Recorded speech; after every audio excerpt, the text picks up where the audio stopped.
आज हम लोग पढ़ने जा रहे हैं ट्रिगोनोमेट्रिक फंक्शन। ट्रिगोनोमेट्रिक फंक्शन में आज हम लोग पढ़ेंगे angle measurement, unit of angle measurement के बारे में भी पढ़ेंगे कि कितने टाइप से हम लोग एंगल्स को मेजर कर सकते हैं। उससे पहले क्लास 10th में आप लोग ट्रिगोनोमेट्रिक रेशियो के बारे में पढ़ा होगा, जिसमें अच्छी तरह से मैंने एक्सप्लेन किया है। जो फर्स्ट लेक्चर है, डिस्क्रिप्शन में जाके आप मेरा फर्स्ट वीडियो देख सकते हैं। लेक्चर 1 में एंगल ऑफ मेजरमेंट,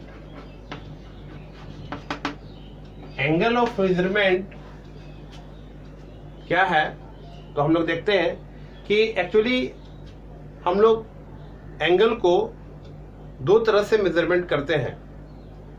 पहला कि जब वो क्लॉकवाइज हो और दूसरा जब वो एंटी क्लॉकवाइज हो।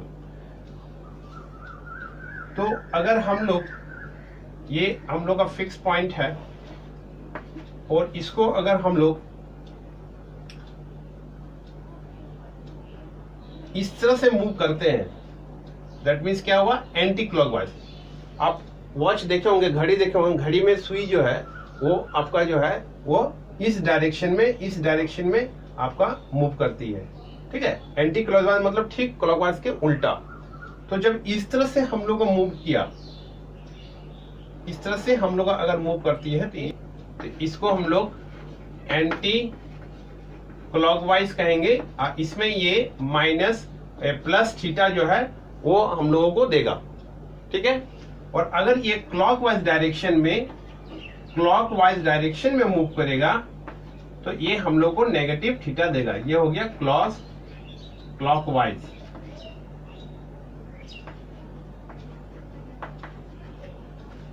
ठीक है, ये आप लोगों को याद रखना है। थीटा जो है वो एंगल को रिप्रेजेंट कर रहा है।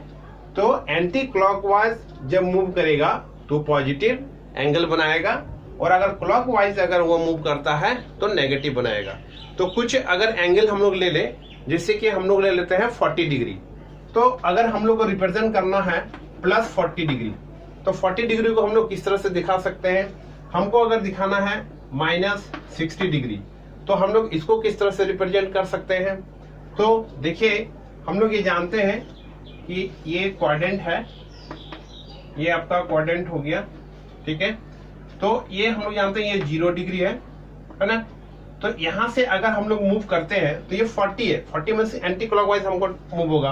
तो यहां से हम लोग इधर से 40 इस तरह से मूव करेंगे प्लस में, तो ये डायरेक्शन जो जाएगा ये वाला, ये आपका हो गया 40 डिग्री, इस तरह से रिप्रेजेंट करेंगे। और अगर माइनस 60 डिग्री है तब ये हम लोग का क्लॉकवाइज डायरेक्शन में जाएगा, इस तरह से इधर से मूव करेगा। तो ये ऐसे अगर गया, ठीक है, तो ये माइनस 60 डिग्री रिप्रेजेंट हुआ। मीन्स प्लस 40 जो है वो हम लोगों का ये फर्स्ट क्वाड्रेंट में है, ये आपका सेकंड क्वाड्रेंट है, ये थर्ड क्वाड्रेंट, और माइनस 60 जो है वो आपका जो है वो फोर्थ क्वाड्रेंट में आपका लाई करता है। ये आपका फोर्थ क्वाड्रेंट में है। तो इस तरह से इजी से हम लोग ये शो कर सकते हैं कि 40 प्लस 40 डिग्री, माइनस 60 डिग्री, या कोई भी प्लस थीटा या माइनस थीटा को हम लोग किस क्वाड्रेंट में लाई कर सकते हैं और किस तरह से रिप्रेजेंट कर सकते हैं। तो एंगल ऑफ मेजरमेंट को मेजर करने के लिए मैन्युअली हम लोग जो यूनिट यूज करते हैं, तो चलिए देखते हैं। Unit of angle measurement, angle measurement.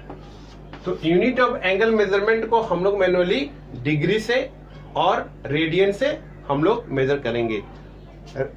Degree जो है उसको आप अच्छे से जानते हैं, क्योंकि अभी तक आप लोगों ने डिग्री का यूज किया है, और रेडियन आप लोगों के लिए नया है, जो अच्छा से आप लोगों को सीखने को मौका मिलेगा।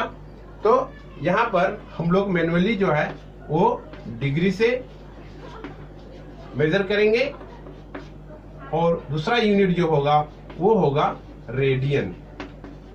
रेडियन तो वो डिग्री क्या होता है हम लोग उसके बारे में भी जानेंगे कि डिग्री हम लोग का है क्या, एक्चुअल में डिग्री हम लोग का क्या है वो भी हम समझा देते हैं। तो अगर हम लोग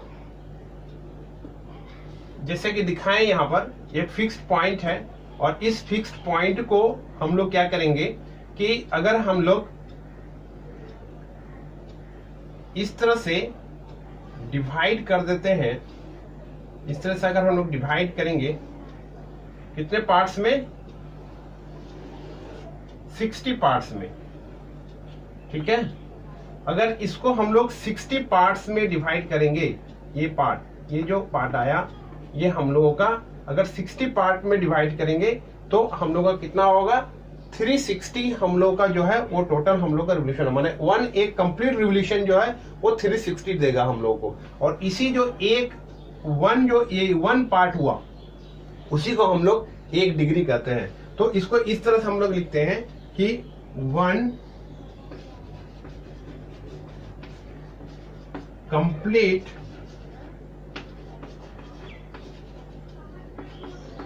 revolution is equal to 360 degree. मतलब एक हम लोगों का कंप्लीट जब हम लोग का रिवोल्यूशन होता है तो 360 डिग्री वो देगा। तो अगर हम लोग 1 डिग्री केवल एक पॉइंट का निकाले, ये पार्ट, ये 1 डिग्री है, तो अगर इसको अगर लोग निकाले तो 1 डिग्री इज इक्वल टू कितना हो जाएगा हम लोगों का, यहाँ हो जाएगा हम लोगों का 1/360 पार्ट ऑफ रिवोल्यूशन, ठीक है। तो इस तरह से हम लोगों को क्या मिला कि 1 डिग्री इज इक्वल टू 1/360, मतलब एक निकाले क्या हुआ, टोटल 360 दिख रहा। ये आपका कंप्लीट रिवोल्यूशन जो है वो 360 डिग्री दे रहा है। तो 1 डिग्री का अगर हम लोग निकालते हैं तो वो हो जाएगा हम लोग का 1/360 पार्ट ऑफ द रिवोल्यूशन, ठीक है। अब इसमें क्या है कि ये जो 1 डिग्री आया, ये जो 1 डिग्री आया, ठीक है, ये 1 डिग्री को हम लोग क्या करते हैं कि इसको भी 60 पार्ट्स में हम लोग डिवाइड कर देते हैं। तो जब 1 डिग्री को हम लोग 60 पार्ट में डिवाइड करेंगे तो 1 पार्ट जो आएगा वहां पर हम लोग क्या होगा, यहाँ पर हम लोग का हो जाएगा 60 मिनट। इसको हम लोग इस तरह से रिप्रेजेंट करेंगे। तो इस तरह से एक रिलेशन हम लोग का क्या बना कि 1 degree is equal to 60 minute. क्यों? क्योंकि 1 डिग्री जो है उसको हम लोग कितना पार्ट्स में डिवाइड किए, 60 पार्ट्स में। इस तरह से 60 पार्ट्स में हम लोग डिवाइड किए, ठीक है। इसको अच्छा से समझ लीजिए। अगर यहाँ पर हम समझाएं कि अगर ये टोटल अगर 1 डिग्री है तो इसको हम लोग 60 पार्ट्स में डिवाइड करेंगे। इस तरह से 60 पार्ट्स में डिवाइड करेंगे, ठीक है। ये टोटल 60 पार्ट्स में डिवाइड होगा, जिससे 1 degree is equal to 60 minute होगा। फिर ये जो आया हम लोगों का ये वाला पार्ट, ये फिर एक आ गया, तो फिर हम लोगों को 1 मिनट इज इक्वल टू, ये हम लोग को फिर 60 पार्ट्स में डिवाइड होगा, तो उसको हम लोग 6 सेकेंड कहेंगे। और 6 सेकेंड जो है उसको रिप्रेजेंट करते हैं डबल डैश से। तो 1 minute is equal to 60 second हम लोग का हो गया। तो इस तरह से हम लोग का बच्चों कुछ रिलेशन भी बन गया कि 1 डिग्री 60 मिनट हो गया और 1 मिनट में हम लोगों का 60 सेकेंड्स हो गया। तो इस तरह से हम लोग रिलेशन फाइंड आउट कर सकते हैं, ठीक है। तो चलिए अब हम लोग देखते हैं, इसको आप नोट कर लीजिए, और हम लोग आगे हम लोग देखते हैं कि रेडियन हम लोगों का